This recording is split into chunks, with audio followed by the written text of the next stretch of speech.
Peace. I am the artist of words, and welcome to Poets Corner. Hey, y'all. I hope everybody had a good weekend. And we are now moving on into segment number 8, y'all. And we're just going to go ahead and get into it. And, as I told you guys last time in my last segment, that I was just going to take my time, go over my notes. And I have my notebook, to go over my notes so that I won't miss anything, because I want, to give you guys everything in the backdrop so that going into the piece, you will have an understanding of the next part of the journey in this segment. So we're going to go ahead and get started.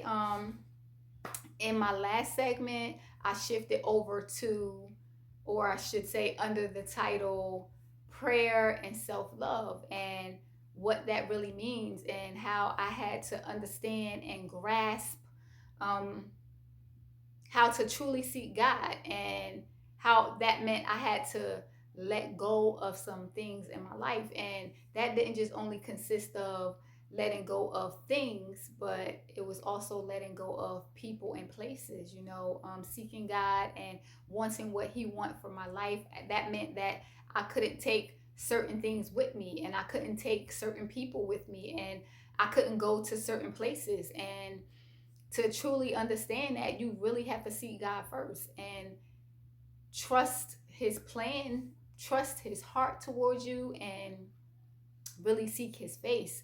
And I had to learn how to move in the adjustment of that, because it really is an adjustment. I had to readjust life as I knew it because of the things that I used to do, or the places I used to go, the people I used to hang around. And it was an adjustment, because that in itself is like, these people, didn't do anything in particular to me. There was no negative reason. It's just that where they were and where God was taking me, they couldn't go. And the places I was going to and what God had for me, or I should say had for me, I could no longer subject myself to those type of circumstances or situations. And that in itself speaks volumes. And I'm so thankful for that. I am thankful for the things that God is doing. And it had to be a rebirthing of who I am. And I'm like, Lord, you know, have your way in my life. Move in my life, Father, the way that you see fit. And with that, He does just that. And sometimes we might not like how it feel, but it is for our good. And I had to move with the changes of God. And with God, there's always movement. And it's a matter of if we're going to move with those changes and the things in the direction that God has for us, or if we're going to stay stuck in the familiarity. I hope I said that right. Because sometimes being comfortable is also detrimental to the purpose that God has for us. And I want what God has for me. And at that place in my life, in that part of my journey, it was a process. God was taking me through a process of letting those things go that I knew that I was comfortable with, so that He can get me to where it is that He had for me to be. I'm just going to turn my page, guys.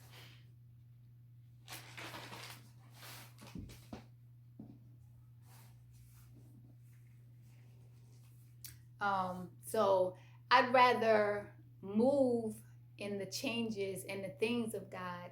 And I am thankful for His heart towards me, because if I had to go off of my own emotions, if I had to go off of my own heart and my own direction, our emotions are fickle. Like, they're fickle. And one minute we're up, the next minute we're down. And I am thankful that God is like, no, daughter, let me give you rest.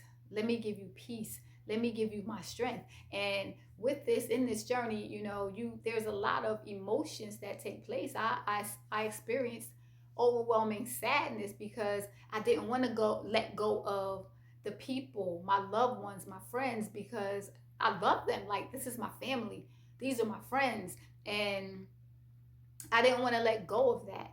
And they didn't do anything to me. It's just that they couldn't go with me. So that just, it was sadness for me. And I was just like, man, like, Lord, I understand and I don't understand, but have your way in my life. Let your will be done in my life, because I love you, Lord, and I want what you have for me. And it's just so many emotions. And another emotion that I experienced was hurt.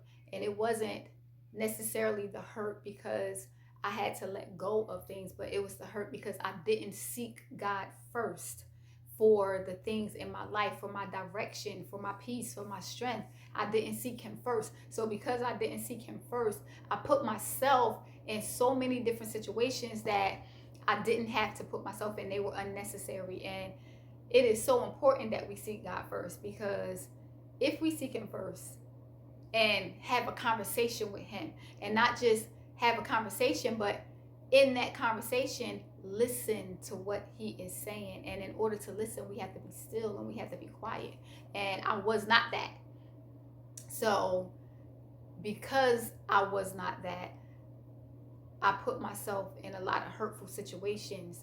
But even with that, God still said, daughter, I have something better for you.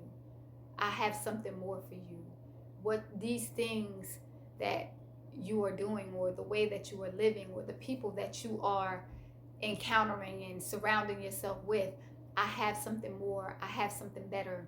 And not that they were bad people or bad places, but just as I said, it was not good for where God was taking me.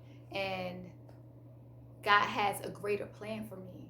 And even though I experienced that sadness and I experienced that hurt, even with all of those things, the things that I was willingly putting myself into, God, in all of His sovereignty, still allowed me to have joy. And it wasn't joy that the world gave me, because the world cannot give me joy. The only way you can get that joy is from the sovereignty of God. Like, it's no other better feeling. It's like, thank you, Lord. Like, it's almost unexplainable, the joy of the Lord. So with that, Him allowing me to experience joy, He said, daughter, I have something greater for you. And in His word, John 4:4 says, greater is He that is in me than he that is in the world. So God, I thank you for being my greater. I thank you, Lord, for being my greater. Lord, I am nothing without you, and I could do nothing without you, Father. And I just thank you. I love God. I thank Him for seeing fit to love me and to save me and to shape me, mold me, and purge me into the things that He has for me to be, and do the things that He has for me to do, and reach the people that He had for me to reach, and live out my purpose that He has for my life. So with that, I could go on and on and on and on, and I did not ramble, but as I said, I'm going to take my time.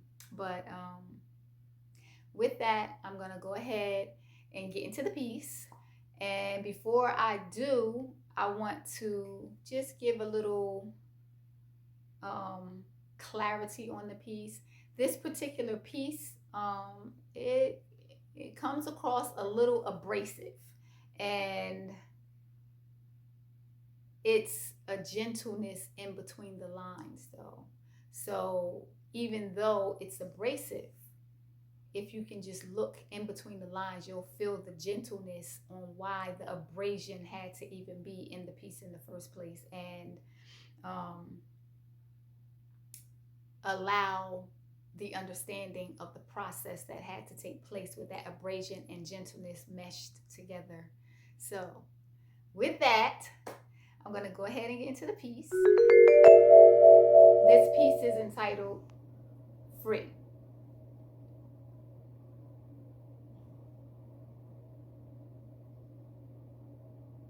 She was a free prostitute. She sold her body for temporary love that fits like a glove with real kisses and real hugs so her pillow won't be teardrop stained. Judgment sustained when childhood ends and miscellaneous blends and it goes deeper than being a hoe. She prayed for no more as her days passed and many niggas ran and pain she couldn't stand and she hated for them to stare because their vision, it had a glare. She unconsciously aware made her walk more of a sight. She now is uptight, made her battle hard to fight. Can she ever make this right? She was on a search for love that fits like a glove with real kisses and real hugs, but where did this all stem? She couldn't place her finger on them, fell in love on a whim, and they were treasured like shoebox mementos, from her crown to her toes, not Hasidity with a stuck up nose. She was pretty, I suppose, trapped in her mind's institute. She was a free prostitute. She sold her body not to get laid, but to serve you dinner that she had made, to just be happy that you stayed, even though later she knew she'd cry, and she'd ask herself why, and many times her heart would die, but for the moment she would live. And if you saw what she would give, and if you saw how she would live, you would stay and enjoy her love that fits like a glove with real kisses and real hugs, and you will have her from every degree, and she would no longer prostitute. She would just be free. And as I said, guys, that piece right there is a little abrasive, but if you take the time to look in between the lines, you can see the gentleness of it and grasp the understanding of why it had to be abrasive, um, because the abrasion was necessary. So I thank you guys for tuning in, and when you guys get a chance, go over to my YouTube channel, check it out, subscribe, like, comment, share. I'm trying to get the word out. I'm trying to reach everybody that I am to reach. And if you guys have any questions or comments or suggestions or anything, feel free to message me or inbox me or something like that. And again, check me out on YouTube. The page is called Poets Corner. And thank you guys for tuning in. And until then, mm-hmm, until then, until next time, I am the artist of words.